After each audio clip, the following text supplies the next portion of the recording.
There is a beautiful sea shore with rippling sea waves under the scorching sunlight.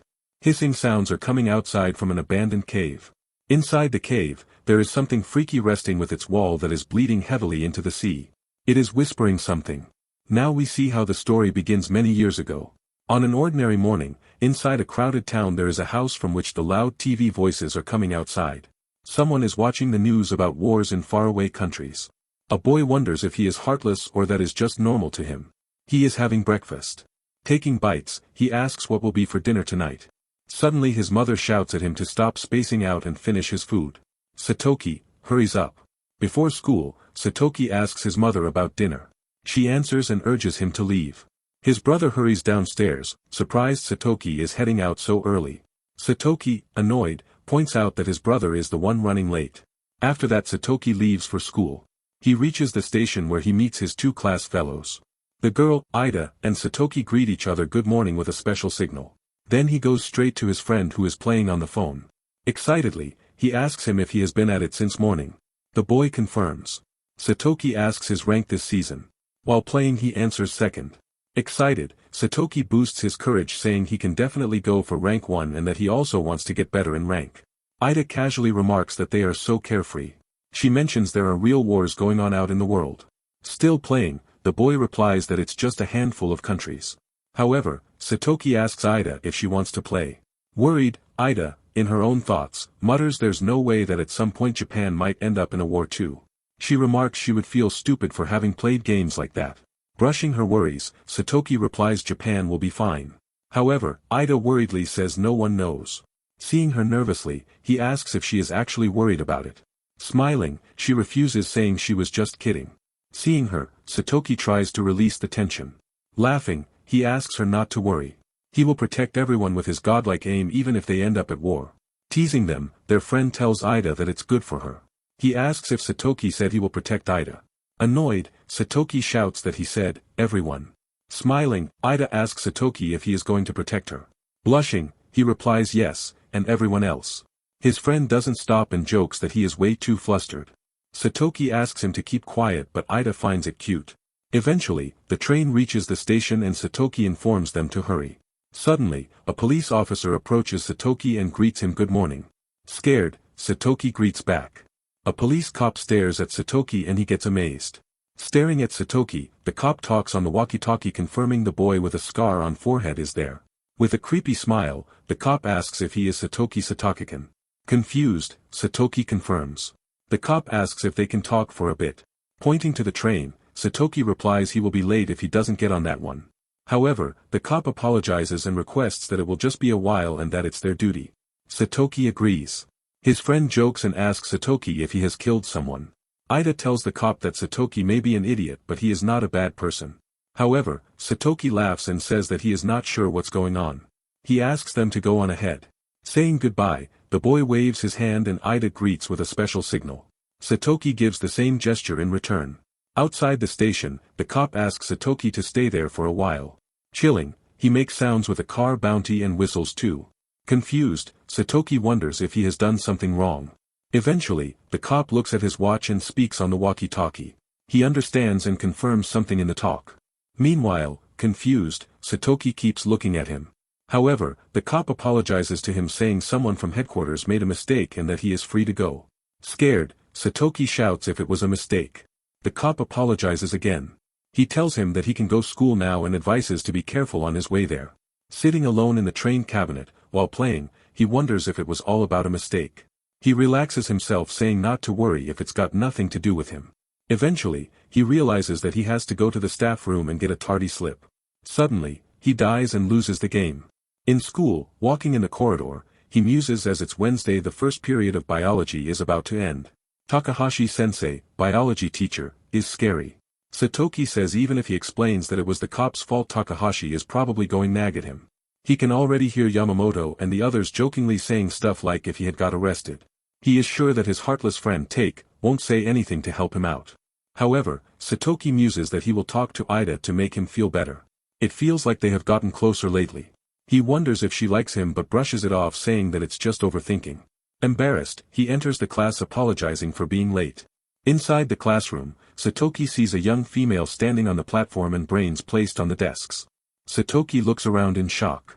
He notices the brain flopping in the jars on the chairs. He seems amazed a lot. He stares at the lady as she greets him with a calm morning welcome. She says she has been waiting for the day she finally gets to meet him. Satoki does not know who she is. His eyes move to a glass jar. He does not understand what it is. A brain floats inside the liquid. Satoki nervously says that he must have entered the wrong class. He quickly turns to leave. The woman calls him and says he is in the correct place. She orders him to hurry to his seat. Satoki freezes at her words. She adds that everyone in the class has been waiting for him. A brain suddenly bounces inside one of the jars. Satoki wonders how they can wait for him. He looks at the student desks again and asks where everyone is. Suddenly he gets shocked as he notices Aida's seat and sees her name written on a jar below a floating brain. He remembers her laughter when he promised he would protect her no matter what. Now he sees her brain drifting inside a jar. Satoki laughs in fear and says it is impossible. The lady continues standing straight. She tells him again to hurry and take his seat. She also says the class is excited to enjoy lessons with him. He says he does not know her at all. He asks her to stop talking like this and stop saying everyone. He tells her that she is making it sound as if the brains are his classmates. The teacher smiles and confirms that these brains are exactly his classmates. Satoki gets hit with a shock. She adds that all his classmates are released from their physical bodies and live in a brain-only state now. Satoki cannot understand. He takes a deep breath and lets out an uneasy laugh. He laughingly says it is impossible and asks if it is some kind of terrible prank. She replies that she expected him not to believe. Satoki says belief does not matter. A brain-only state cannot exist and it is not even remotely possible.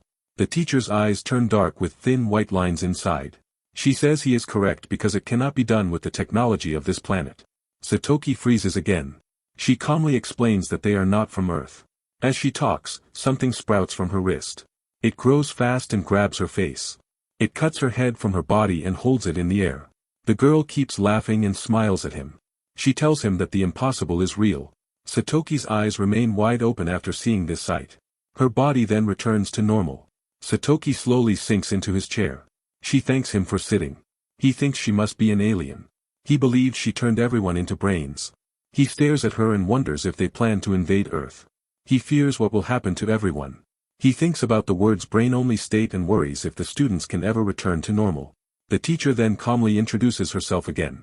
She shouts that from today, this school is under their control and she will be the new teacher. She writes her real name on the board but says it is a secret. She tells him to call her sensei for convenience. Satoki thinks in shock that she is their new teacher. He slams his palm on the desk and calls out to her. He says she is pretending to be a teacher even though she is just an alien. He demands that she turn everyone back and leave the planet. The teacher smiles gently and Satoki becomes silent again. She tells him that the word sensei means someone who has lived before. She says they live slightly ahead of Earth people. She holds the chalk duster and explains that their science is far more advanced. She adds that they already experienced the destruction that will happen to Earth in the future. Satoki's eyes widened at the mention of destruction. He asks if the destruction awaits. She laughs and confirms it. Sensei tells Satoki that if he chooses to help them, they can save the planet. Satoki frowns and asks why. Sensei looks into his eyes and asks him to save everyone as someone who has lived before. Satoki stands still with fear. He seems completely scared. He yells that she is not saving anyone and they are only attacking them. He says that if she truly wants to protect them, she must restore everyone now. She smiles again. Then she lifts a box-shaped object into the air without touching it. Satoki stares at her in fear. She tells him she believes in him. Her eyes turn toward a rooster statue. Satoki freezes with terror. He notices that he cannot move. His body feels locked. He wonders what is happening to him. She touches the rooster figure and says she will leave the rest to Chicken Sensei. After that she leaves the classroom with a violent slam. The rooster gives a sharp cry. Satoki looks at it with pure fear. There is only the rooster statue and the students' brains floating in the jars. The rooster screams the first period of mathematics while standing on the platform. Satoki mentions that moment becomes the start of their war. His eyes remain stuck on the rooster. The most embarrassing part is that the attendance is 0 absentees and only 1 student present. No one understands what is happening, and even the gangsters present have turned into weeping children. The being responsible observes his companions, whose heads have detached from their necks and transformed into plants. A boy is laughing weirdly. He has 3 eyes on one side. He smiles warmly, giving off an unsettling sense of calmness. The gangster around him begins to feel an unnatural sense of friendliness. Later he says that he possesses emotions and is capable of communication, describing it as an act of civility. The gangster calms down and begins to believe in the boy. Without warning, the gangster head detaches from his neck and transforms into a plant as well. Now we turn to the classroom. The rooster lets out a doodle-doo. Satoki sits frozen, horrified by the disturbing sight surrounding him. He realizes that his body refuses to move and it feels as though paralysis has overtaken him completely, from head to toe. He cannot comprehend what has been done to him or what is happening around him. The lady's words echo repeatedly in his mind, that they are not from this planet, that they can save it, and that their first period is mathematics. Confused and terrified, Satoki struggles to make sense of the situation. He begins to wonder if they have truly turned everyone into brains. The faces of his classmates Ida and Take flash through his mind, even they have been reduced to nothing more than brain-like forms, all except him. He recalls how his class once brimmed with energy and laughter, but now they exist only as lifeless brains. Desperation rises within him as he demands that they stop speaking about saving the planet and restore his classmates to their normal state. The rooster listens and responds calmly, explaining that everyone will indeed be returned to normal and released, but only if he passes the graduation exam, which will serve as his final reward for success. Hearing this, Satoki grows even more alarmed and demands clarification. Rooster explains with precision that the exam can only be taken after all lessons have been completed successfully. Satoki is overwhelmed and cannot understand how he is expected to pass every lesson and the graduation exam. Yet he clings to the faint hope that success might turn everyone back. The rooster continues, stating that for their first period, if Satoki solves the equation given to him correctly, he will pass. The reward for success will be the release from restraints. Fear and anger surge within him. He yells that they are only hurting them one-sidedly. As Rooster gives frustrating expressions, Satoki also gets scared. After that it spews a piece of chalk in its mouth. Satoki is amazed to see the chalk. The rooster puffs it and aims at Satoki's. Chalk ejects at the bullet speed. It strikes the Satoki's forehead and the sharp pain pierces through him. Later the creature informs him that this punishment may be administered once every 10 seconds. The pain fuels Satoki's rage.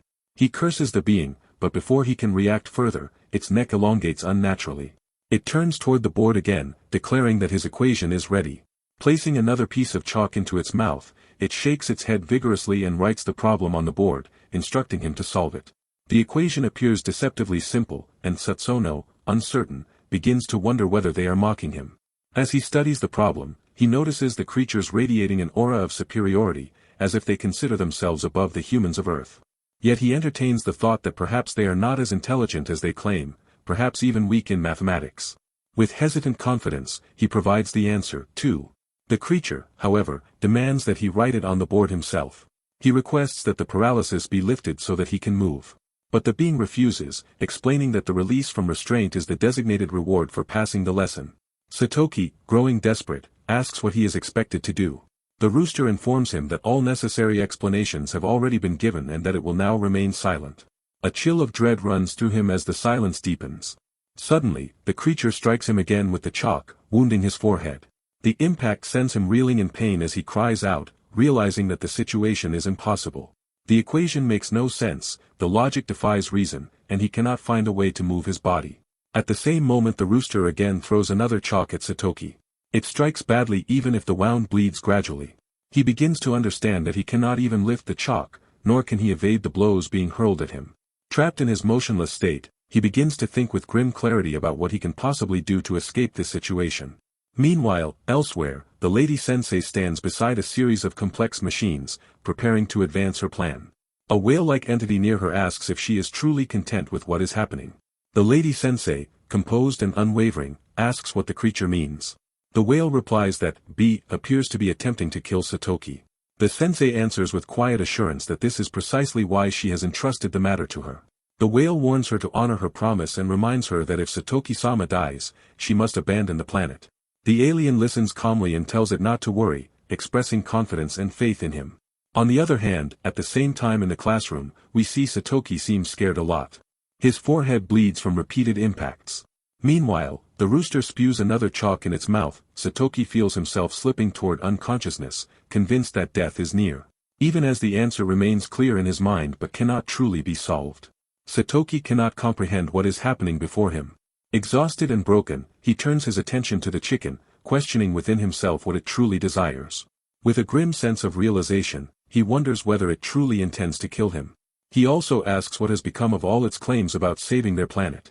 Yet, despite his weakened state, the chicken does not stop. It continues to strike him again and again with the chalk, each impact heavier than the last. Entrapped in relentless agony, he is unable to find a way out. He does know what to do. The pain consumes his senses and he begins to feel faint and sick. He wonders if this will truly be the place where he dies. As the blood drops, the desperation takes hold as he wishes for help, calling into the void for someone, anyone, to save him. He tries to grasp what is happening within the walls of their school. His thoughts drift toward the other classrooms. He cannot understand why the police have not yet come, and why the world remains so deathly silent outside. Fear tightens around his chest as he realizes he does not want to die like this. Again and again, he pleads for the chicken to stop, but his cries go unanswered. The creature continues its assault, its movements mechanical and unfeeling, the chalk striking his skull without pause or mercy. In the midst of the chaos, a strange realization dawns within him. He remembers at that time, he had no idea what thoughts were passing through his mind, nor to whom his prayer was directed. Even now, as his strength wanes, he remains uncertain. He has never been one to believe in God or any higher power. And yet, in that instant, he realizes that perhaps he did believe, that somewhere within the terror and pain, he had begun to hope that his prayer might stop the onslaught, even if only for a moment. He comes to understand that in the depths of despair, whether one believes in God or not, he instinctively reaches out towards something greater than themselves. In that moment, he feels the faint trace of what it means to be human. Suddenly, electric impulses begin to surge through his mind. It feels as though invisible currents are being transmitted directly into his brain from somewhere behind him. The sensation mirrors what he imagines is happening to the others, their minds overwhelmed by similar waves of power, reshaping them into something beyond human. The fluid inside the jars bubbles up. It looks like something is boiling up. Satoki notices the fluid inside the jars is surging up, not only the single one but all the brains. When the rooster is about to throw another strike, Satoki, exhausted with pain, wishes to stop it. The chalk comes out to strike but stops near Satoki's head. It stands in the air. Satoki gets amazed to see it stopped in the air. Chalk stops and falls down without striking him. Satoki gets a shock as the rooster throws more strikes on him, but all the chalk stop just before him without striking. After a pause, the rooster tells Satoki that he would have been better off just dying. But Satoki gives it a shut-up call. Satoki says that day he became a psychic. Dripped with blood, he weirdly glares at the rooster. After this we see a heart throbbing fastly. Far beyond the planet, miles away from Earth, something hurtles through space, a force launched hours earlier, moving at immense velocity. Whether a savior or a destroyer, no one knows. Its path is fixed, its time set, and its impact on Earth draws closer with every moment. The scene unfolds at the National Diet Building, where a critical operation aimed at salvation is underway behind closed doors. Deep below the surface, in a classified conference room known by the codename, the waiting room, some people are gathering. They seem to have a meeting. The foreigner lady is also sitting along with them. The Prime Minister, Jiro Washibuchi, engages with an extraterrestrial visitor regarding the imminent destruction of Earth. The discussion centers on the alien's intentions. If the foretold devastation is true, why would she try to protect humanity, and what motives underpin her actions? The alien A-sensei presents herself and her kind as vagabonds who have lost their home and seek. By safeguarding the Earth, they wish to earn the right to live with humans. The Chief Cabinet Secretary Akira Maruho recognizes that the aliens genuinely wish to assist and coexist with them. It represents an unparalleled opportunity for cooperation. He asks the Prime Minister about his will. Despite reluctance, the Prime Minister accepts the necessity of this alliance. Akira Maruho whispers that they have no choice but to believe them. Even if the alien statements prove deceptive, humanity currently lacks the means to defeat them, thus an artificial trust is required to navigate the immediate threat. With these considerations in mind, the Prime Minister consents to place his trust in the aliens and inquires regarding their requirements. The alien specifies that they need the materials and personnel necessary to develop a weapon and promises to supply technology unavailable on Earth. The Vice Commissioner and Chief Technology Officer, Atla Tenma expresses profound excitement at the prospect of utilizing alien technology. The narrative shifts to a park, where the alien sensei and her companion sit together on a bench. Her companion, with gravity and seriousness, stresses the urgency of their plan to depart the planet before discovery. She also suggests they should use humans to build a spaceship and depart from here. The alien sensei, however, firmly rejects this strategy. She says that they will face their adversaries on Earth itself. Her companion wonders why she does not understand the plan. Sensei explains her conviction in the latent power that humans have. She also says without this power they would lack any means to oppose their enemies. Her companion understands the plan. Following this, both approach the commissioner to elaborate further on the unique capabilities of humans. The alien sensei explains that this power consists of the ability to believe in dreams and illusions. The commissioner, taken aback, listens as she clarifies that while intelligent life is abundant across the universe, only humans continue to believe in concepts lacking scientific basis, such as deities, the soul, fate, and the afterlife, elements collectively considered fantasy. She explains that as civilizations advance scientifically, belief in such fantasies is typically eliminated. And it's regarded as the norm. Rarely, even among their own species, individuals appear who maintain belief in these concepts. Such individuals are diagnosed with delusional disorders and subjected to compulsory treatment. The commissioner absorbs the gravity of this information. She adds their science is advanced but still they believe in fantasies. All humans are born with fantasy diseases but they are an extremely unique species of intelligent life. The commissioner explains that many Earthlings do not believe in forces that seem unscientific. He says he never believed in a god. Alien Sensei asks if he is truly sure. She mentions how, when human children are born, people pray for safe delivery. The commissioner admits that he did pray during that moment, but not to any god. He wonders quietly who he prayed to then. Sensei tells him to imagine a person placing a life savings on the red color of a roulette table.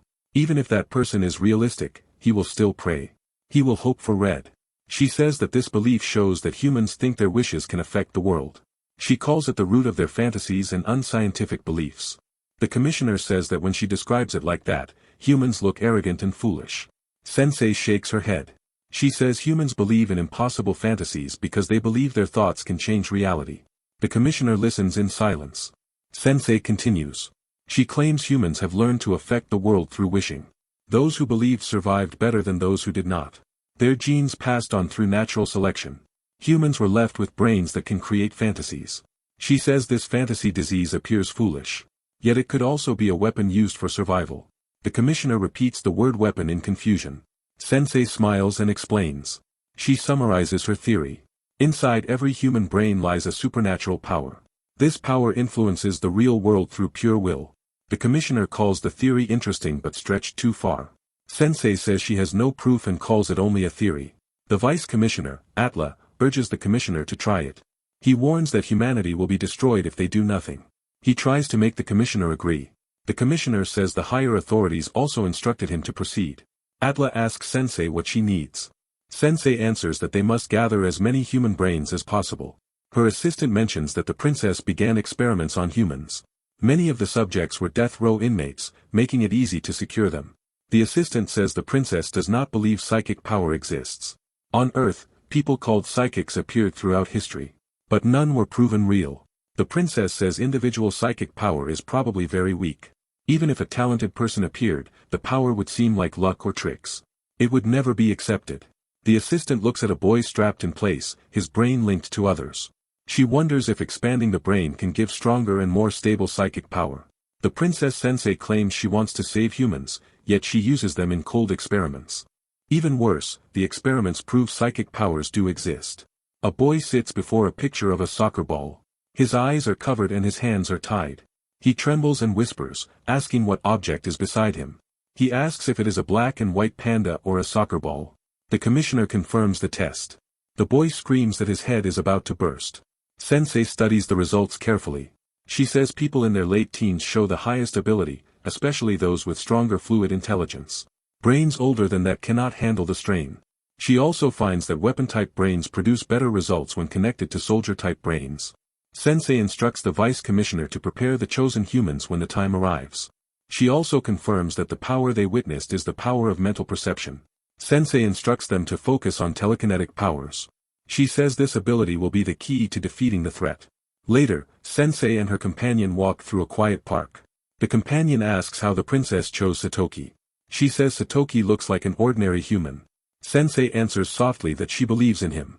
The companion asks why. Sensei replies that it is instinct. The companion comments that it makes her sound like she suffers from fantasy disease. Both of them fall silent for a moment. Her companion admits that the experiments are going well. Sensei thanks her. The companion then asks if everything seems too convenient.